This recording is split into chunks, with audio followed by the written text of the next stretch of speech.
Bonjour à toutes et à tous. Bienvenue dans ce nouveau numéro de Jean-Laurent raconte. Jean-Laurent, c'est moi. Et nous allons traiter un sujet un peu particulier, mais qui est d'importance en franc-maçonnerie. Et nous allons le découvrir après juste quelques paroles. Au commencement était la parole, et la parole était avec Dieu, et la parole était Dieu. Elle était au commencement avec Dieu. Toutes choses ont été faites par elle, et rien de ce qui a été fait n'a été fait sans elle. En elle était la vie, et la vie était la lumière des hommes. La lumière luit dans les ténèbres, et les ténèbres ne l'ont point reçue. Voilà ces premières lignes de l'évangile de Jean, Jean 1, 1. Parce que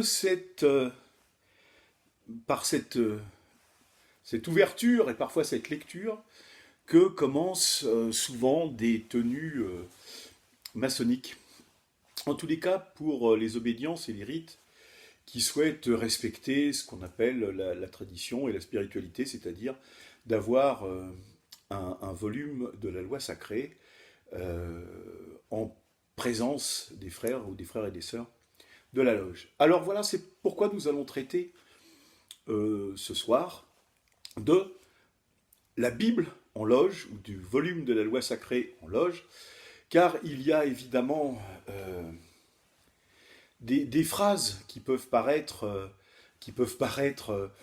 évidentes. Par exemple, de tout temps. Alors comme par exemple à la Grande Loge de France, aujourd'hui nous avons le volume de la loi sacrée ouvert à l'évangile de Jean, on pourrait dire de tout temps la Bible a été ouverte sur l'autel des serments. Eh bien on verra que ce n'est pas tout à fait le cas, ou en tous les cas entre 1829 et 1953, c'était pas le cas. Mais on va revenir sur tout ça, sur le pourquoi du comment des choses, et pour essayer de revenir au début.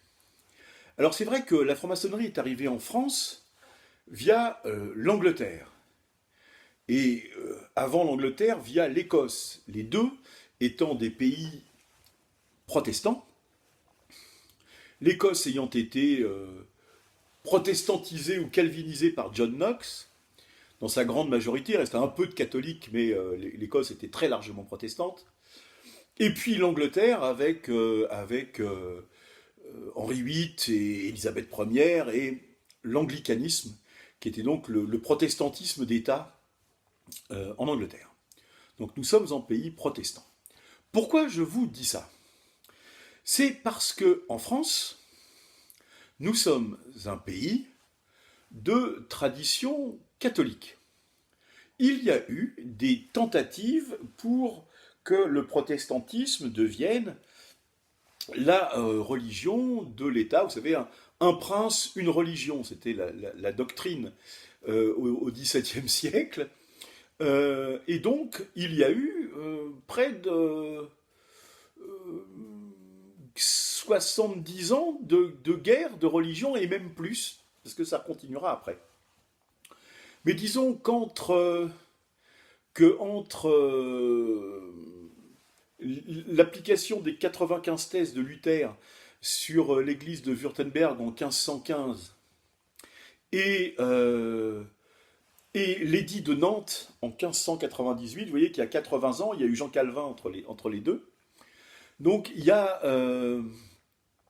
70 ans de guerre, il faut l'appeler ça comme ça par leur nom, hein, avec le massacre de la Saint-Barthélemy, de guerre de religion en France, et il faudra attendre, un, la conversion d'Henri IV au catholicisme, et deux, l'édit de Nantes en 1598, pour que le protestantisme en France ait un certain nombre de places fortes et où il soit respecté. Mais la religion de la France fille aînée de l'Église, est la religion catholique. Ça va en plus se gâter avec le temps, et on y reviendra. Et surtout, une des grandes différences, il y a plein de différences, mais une des grandes différences entre les catholiques et les protestants, c'est que les protestants lisent la Bible, et lisent la Bible en langue vernaculaire, c'est-à-dire en français en France, en allemand en Allemagne, en italien en Italie, en anglais en Angleterre. Et pour ce qui est des pays catholiques, il est absolument interdit, mais quand je dis bien interdit, il est interdit de posséder une Bible chez soi, 2, il est interdit de la lire, et 3, encore moins en langue vernaculaire, en langue du pays. Quand on est catholique, alors il faut attendre Vatican II, en 1963-64, mais pas avant. Quand au XVIe, XVIIe siècle et XVIIIe siècle, qui vont nous intéresser, quand vous êtes catholique, vous n'avez pas de Bible, vous ne possédez pas de Bible. La Bible, elle est sur l'autel de l'évêque ou du curé qui a le public derrière, il en lit ce qu'il veut bien en lire. Et pour les fidèles poursuivre, ils ont inventé quelque chose qui s'appelle le missel du dimanche, où il y a donc des extraits de passages de la Bible, etc., etc. Mais voilà, et tout est en latin, et voilà, on ne parle pas de religion, de Bible, etc. Il n'y a pas de Bible chez soi, etc. À tel point d'ailleurs que, par exemple, dans les sociétés comment dire, de constructeurs, ou les sociétés de métiers, ou tout ça, dans des pays de tradition catholique, il est plus d'usage, non pas d'avoir des Bibles sur lesquelles on jure, on peut jurer devant Dieu, hein, on jure devant Dieu de dire la vérité, ça c'est vrai, mais quand on est dans une assemblée de métiers, on n'a pas une Bible, on a les constitutions de l'ordre, ou de la confrérie, où on a un livre d'histoire théorique, ou d'histoire mon téléphone, d'histoire de la profession, voilà. Mais c'est plus ce genre de livre-là que de Bible. Nous sommes en France, un pays de tradition catholique. Donc, il n'y a pas de Bible chez soi, et la Bible, elle est dans l'église ou à l'évêché, et nulle part ailleurs. À tel point, d'ailleurs, que ça va se dégrader en France après l'édit de Nantes, parce que après Henri IV, il y aura Louis XIII, et après Louis XIII, il y aura Louis XIV, et Louis XIV ne trouvera rien de mieux que de signer en 1685 l'édit de Fontainebleau qui révoque l'édit de Nantes, et c'est-à-dire qu'on demande aux protestants, grosso modo, de choisir ou de se convertir au catholicisme, ou l'exil, ou la mort, s'il persiste. Et dès avant 1685, dès 1681, dans le Poitou, il y a ce qu'on appelle des dragonnades, c'est-à-dire des dragons du roi qui vont chasser le protestant chez lui. Et comment les dragons savent qu'ils sont dans une maison où il y a des protestants et dans une maison où il y a des catholiques, pourtant, ils ne savent pas lire, nos braves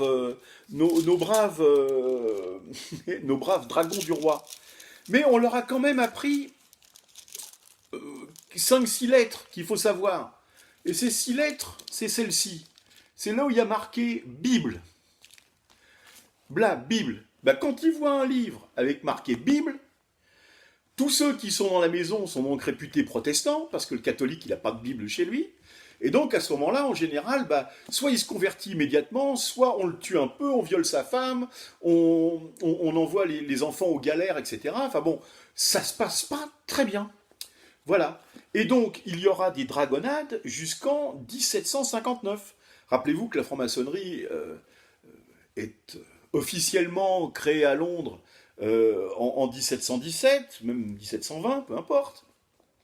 Qu'elle arrive dès 1730, 35 en France, hein, peut-être même 1728, bon voilà, 1730, on va dire autour de 1730. Donc il y aura encore des dragonnades dans les Cévennes en 1685, en 1688 à Metz, il y en aura encore à Millau en 1744-1745, en 1758 en Béarn et en Guyane, et en 1759 à Chépier. Donc les dragonnades, c'est pas fini quand la maçonnerie arrive en France. Donc, il est vrai que dans les loges de tradition, j'allais dire, protestante, y compris chez les modernes, chez les Aguliers, Anderson et compagnie. Il peut y avoir une Bible, on est en pays protestant, en Angleterre ou en Écosse. C'est même évident qu'il y a une Bible. Tous les protestants ont une Bible. Seulement, quand on passe en terrain catholique, eh ben, la Bible va avoir tendance à disparaître. On croit toujours en Dieu. Hein, quand on invoque le grand architecte de l'univers, il est clair pour tout le monde que c'est Dieu, parce que tout le monde est croyant. Enfin, je caricature en disant ça, mais ça semble évident d'être croyant. Mais quand on est en pays catholique, la Bible, niet. Donc, souvent, dans les rites ou dans les choses qui viennent, comme le rite moderne par exemple, quand il vient en France, ou le rite dit français, en général on a les constitutions du métier avec le compas et l'équerre, ou une règle, puisque d'avoir les constitutions ou d'avoir les règles du métier, la règle c'est pareil, c'est la même symbolique. En général d'ailleurs en pays catholique, la Bible est placée sur le plateau du vénérable maître, où lui la lit et face au public, j'allais dire. Voilà, c'est le vénérable maître qui lit la Bible. Maintenant, comme on le connaît dans les rites anglo-saxons ou anciens, la Bible ouverte sur l'autel des serments, à la vue de tous, non pas du vénérable maître, mais à la vue de tous les participants, ouverte en langue vernaculaire, c'est-à-dire en français, là, il est clair qu'on n'est pas dans une église catholique, on est dans un temple calviniste. On est dans un temple calviniste. Alors, pourquoi la Bible, nous l'avons au rite écossais ancien et accepté en 1804 à Paris, lorsqu'on ouvre,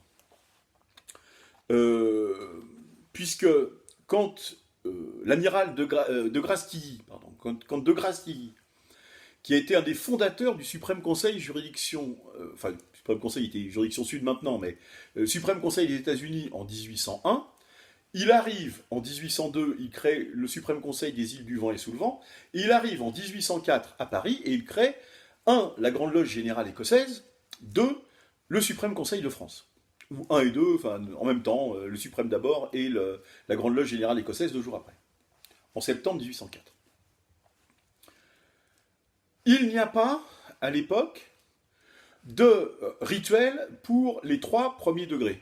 Il y a des rituels du 4e au 33e, mais il n'y a pas de rituel pour les 3 premiers degrés.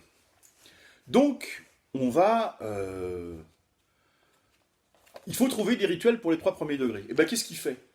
Il prend les rituels qu'il avait dans sa loge du rite d'York aux États-Unis, puisque de Grasse-Tilly, même s'il avait été initié à Saint-Jean-d'Écosse du contrat social en France, une loge écossaise, il est allé aux États-Unis et donc il était dans cette loge du rite d'York. Donc il prend son rite d'York, il le traduit, il y a quelques petites modifications, il y a un rajout, la circulation du mot là qui est spécifiquement écossaise, qui n'est pas de la tradition des anciens.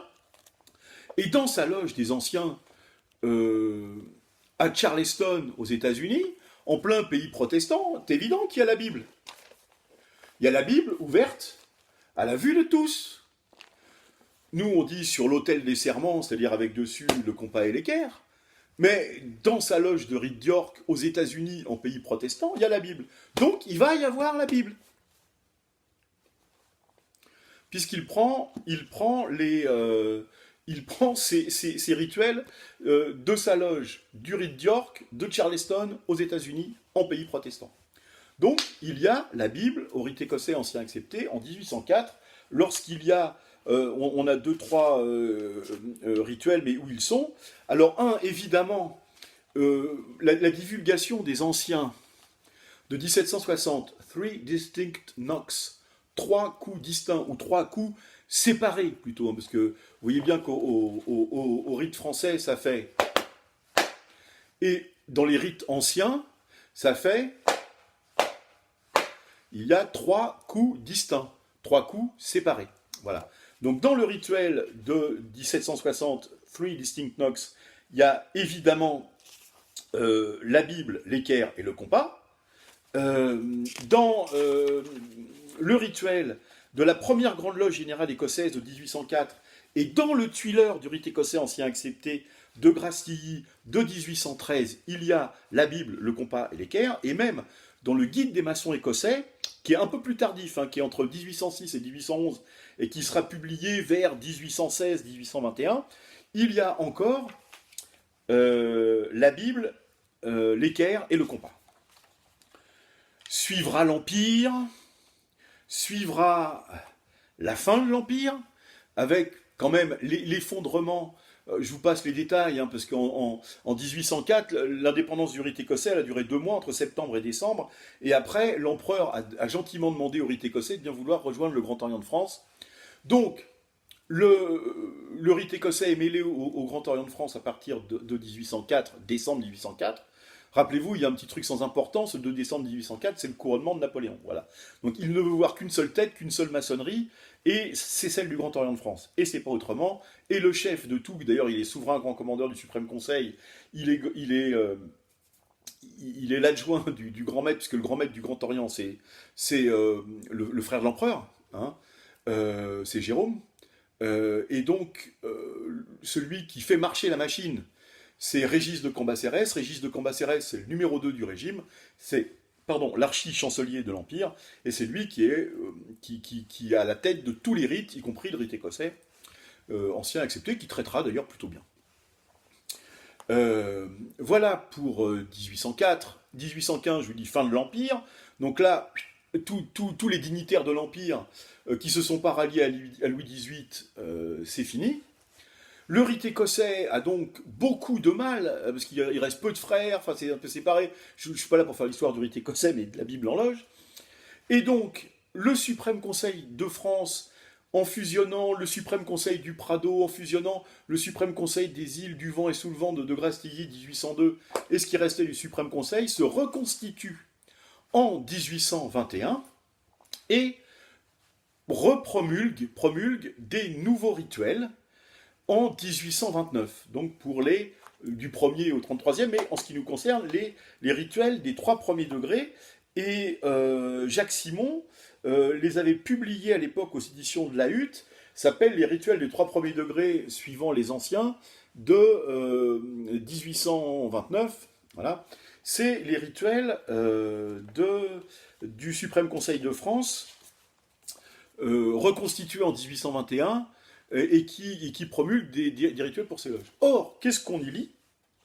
Qu'en 1829, c'est la fin de la Bible sur l'autel des serments.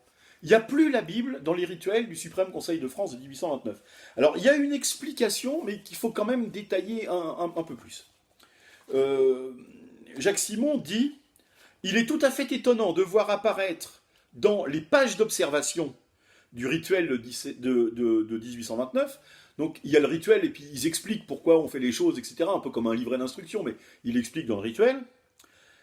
Cette suggestion pour le moins inattendue, mais qui va pourtant être suivie, dit Jacques Simon. Et je crois qu'il faut lire vraiment toutes les choses importantes. Alors il dit, sur la Bible ouverte, c'est ce que dit les pages d'observation, aujourd'hui, qu'il n'est pas nécessaire d'être chrétien pour être reçu maçon, le serment prêté sur ce livre n'a plus de but et lui donne un air dérisoire. Alors, il n'y a pas beaucoup de chrétiens, peut-être, il n'est pas forcé d'être chrétien, mais enfin, on est juif, et quand on est juif, prêter serment sur la Bible, c'est quand même le même livre. Il y a quand même très peu de musulmans, et il n'y a pas encore beaucoup d'athées en 1829. La phrase, de mon point de vue, la plus importante, c'est celle qui suit. Donc, ça n'a plus de but et lui donne un air dérisoire, dit-il. Il est des choses qu'il ne faut pas profaner. C'est-à-dire la Bible. Il ne faut pas profaner la Bible. Je préférerais donc un livre de morale ou simplement les règlements généraux de l'ordre. Mais celui qui écrit ça en 1829, il a raison. Et il ne faut pas faire d'anachronisme et de dire nous avions déjà en 1829 une position laïque. On a retiré la Bible parce qu'on était plus athée que les autres ou plus laïque que les autres. C'est faux. La phrase importante, c'est « Il est des choses qu'il ne faut pas profaner, je préférerais donc un livre de morale ou simplement les règlements généraux de l'ordre. » On revient à ce qu'il faut faire dans un pays catholique.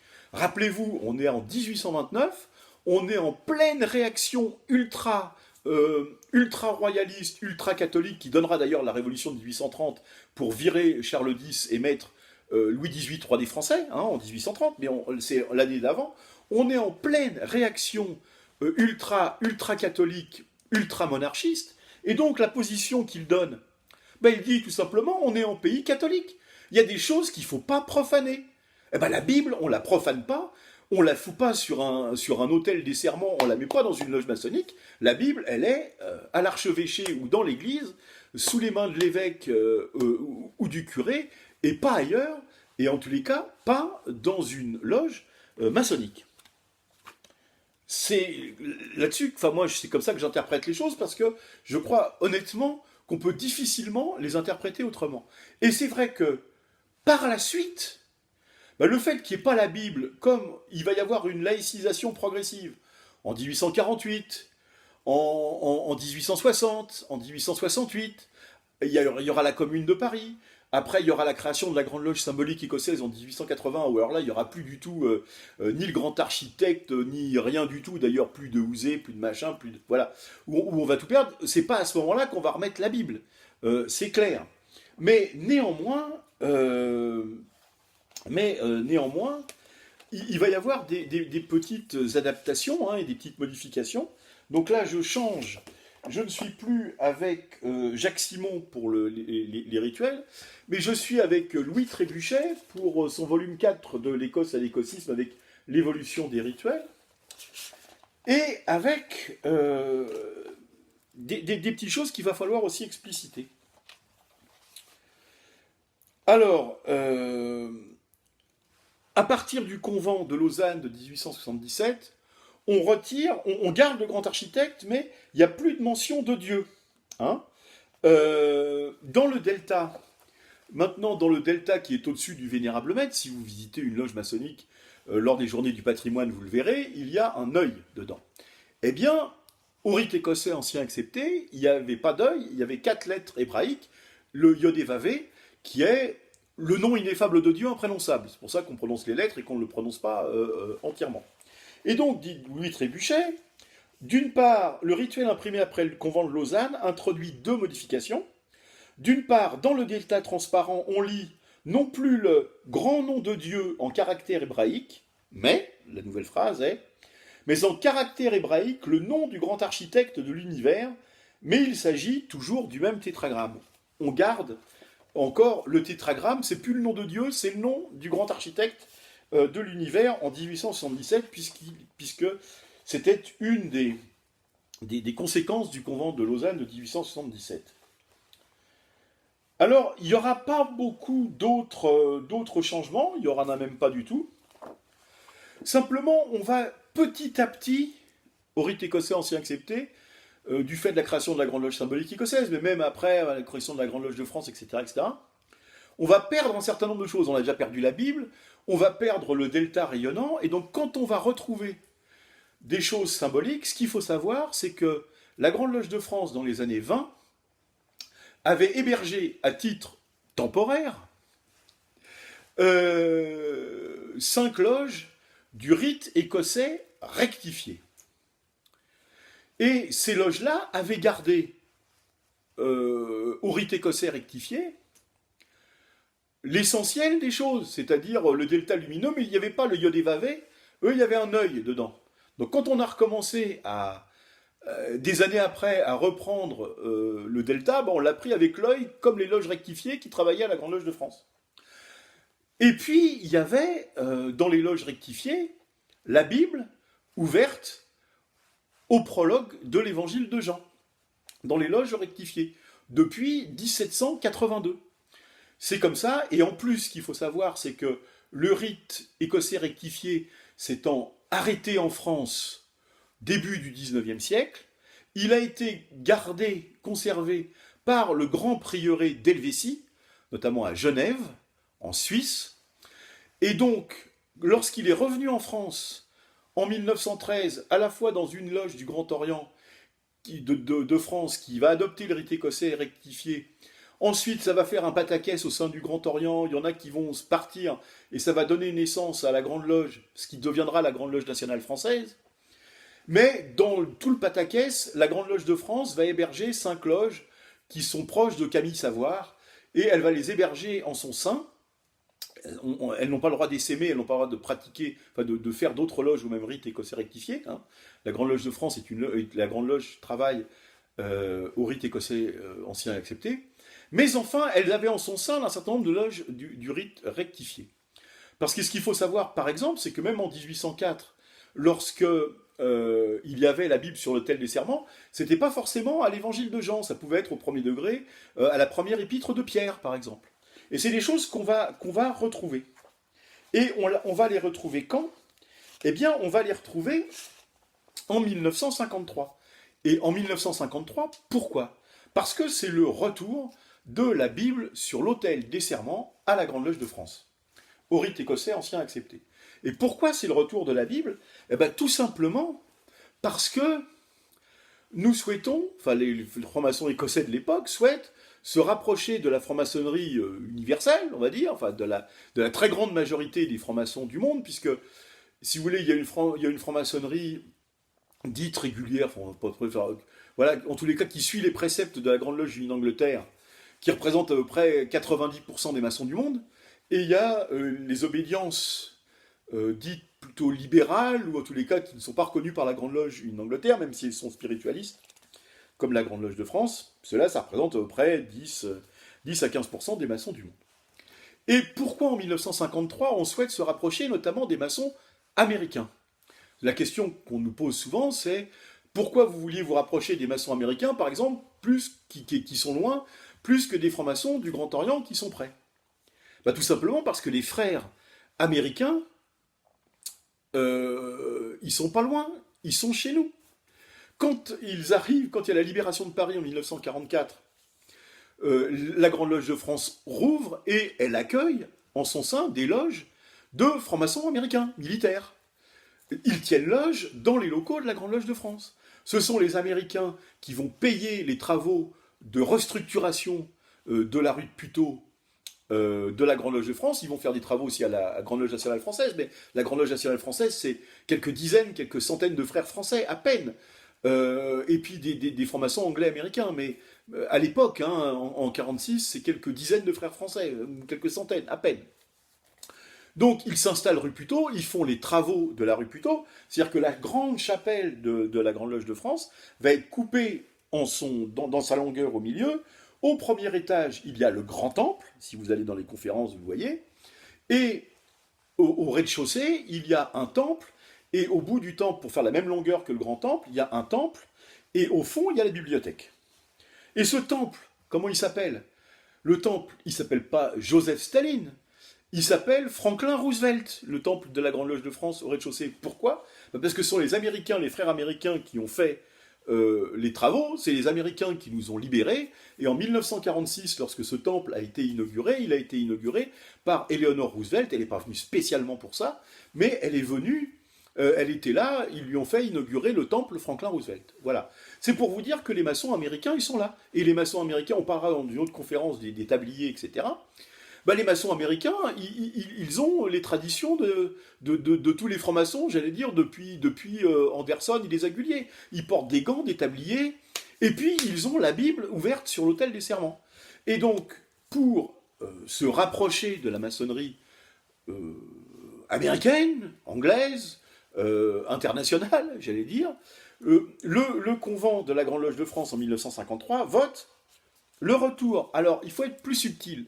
Pas le retour de la Bible, mais le fait qu'il y ait sur l'autel des serments un volume de la loi sacrée, et le convent de 1953 adopte par 132 voix contre 57, qui sont contre, il y a quand même 57 loges qui sont contre, une abstention, le retour sur l'autel des serments du volume de la loi sacrée, qui dit, le texte du convent est celui-là, les obligations seront prêtées sur l'équerre, le compas et un livre de la loi sacrée. Alors, évidemment, on peut imaginer, et puis on comprend bien que c'est la Bible dans les 9/10 des cas, mais ça peut être un livre d'une autre tradition. En 1962, il y a le retour, alors il y a l'œil dans le delta rayonnant. Je vous dis, on ramène, des éléments qui appartenaient au rectifié. Il y a le delta rayonnant, et au milieu, il y a marqué son œil symbolique, c'est-à-dire qu'il n'y a plus le Yodé-Vavé, mais il y a l'œil symbolique, qui correspond d'ailleurs au bijou et puis à l'ornement de l'expert, hein, qui a l'œil aussi sur le plexus solaire.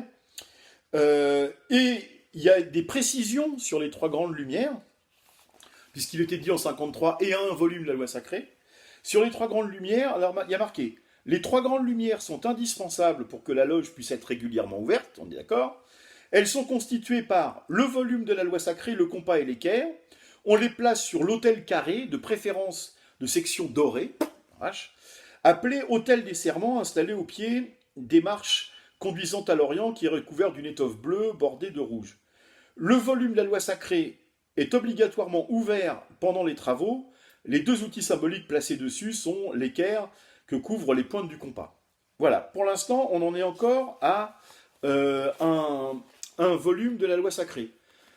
Il est dit quand même un tout petit peu plus loin, en 1962, on continue l'explication, on essaie de qualifier un peu ce volume de la loi sacrée. Et il y a marqué: le volume de la loi sacrée, symbole de la tradition, peut être ouvert à tout endroit. Ah bon, déjà, c'est pas comme maintenant, mais déjà en 62, voilà, il peut ouvert à tout endroit, mais on conseille quand même des choses. Si ce volume est la Bible, ce qui est le cas dans 99% des cas, on l'ouvre de préférence au deuxième livre des Chroniques 2.5 ou au premier livre des Rois 6.7, où il est question de la construction du temple de Salomon et de l'intervention de Maître Hiram.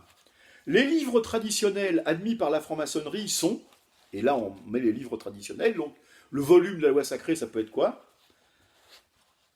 La Bible, composée de l'Ancien et du Nouveau Testament, les Védas de l'hindouisme, le Tripitaka du bouddhisme, le Coran des musulmans, le Tao Te Ching des taoïstes, les 4 livres de la doctrine de Kung Fu Tse et le Zend Avesta du zoroastrisme. Voilà, ça peut être indifféremment l'un de ces livres-là, mais là on commence quand même à dire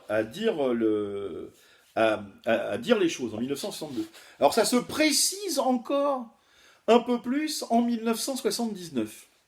En 1979, il est dit ceci: le volume de la loi sacrée peut être ouvert à tout endroit.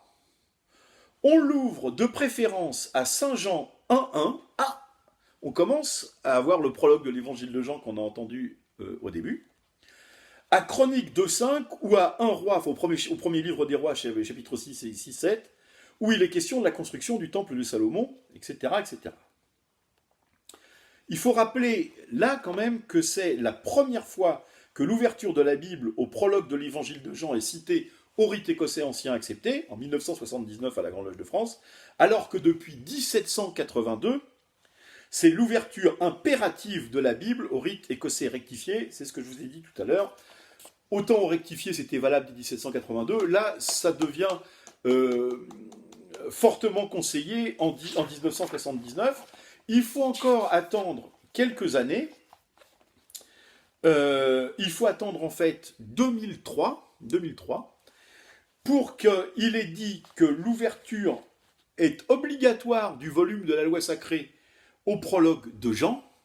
Donc là, le volume de la loi sacrée, c'est clairement la Bible, puisqu'on dit qu'il y a une ouverture obligatoire, elle est au prologue de Jean. Le prologue de Jean, c'est dans le Nouveau Testament, c'est dans la Bible, donc c'est la Bible. Bien que la possibilité, le volume de la loi sacrée, bien que la possibilité que le volume de la loi sacrée soit un autre livre traditionnel reste mentionné, il est clairement précisé que dans les loges de la Grande Loge de France, ce doit être la Bible ouverte au prologue de Jean, rejoignant ainsi une prescription existant au rite écossais rectifié depuis 1782.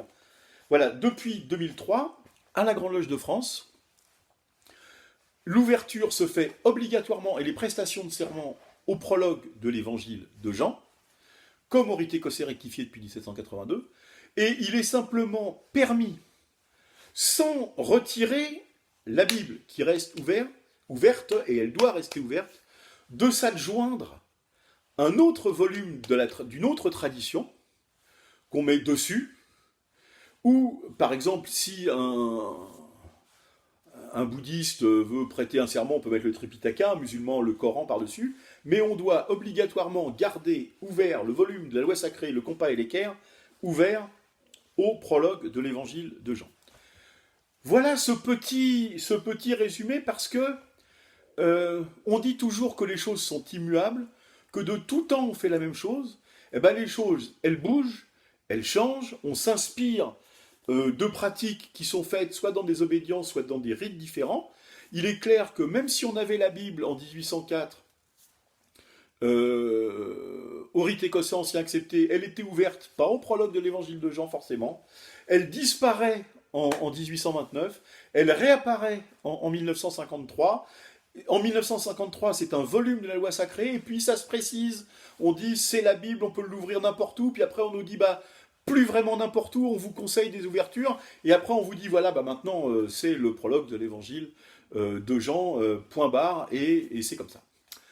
Voilà, et je sais que dans d'autres obédiences, et c'est leur choix, beaucoup ouvrent au prologue de l'évangile de Jean, dans beaucoup d'obédiences, et dans beaucoup d'autres, l'évolution s'est faite en général à partir de 1880-1900, qu'il n'y ait plus de Bible sur l'autel des serments, il n'y a plus en général de grands architectes de l'univers, il n'y a plus de rattachement à une spiritualité, ni à un principe créateur, ni à une spiritualité un peu transcendante.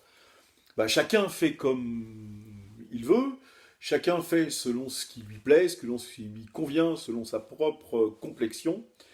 Il n'empêche que pour les francs-maçons écossais, qui se revendiquent de la tradition écossaise, en tous les cas depuis 1804, puisque le rite écossais ancien accepté tel que nous le connaissons s'est créé en 33 degrés, à Paris entre septembre et décembre 1804.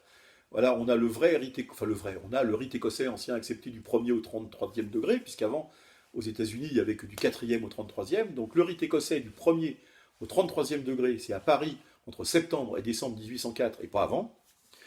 Et on a retrouvé ce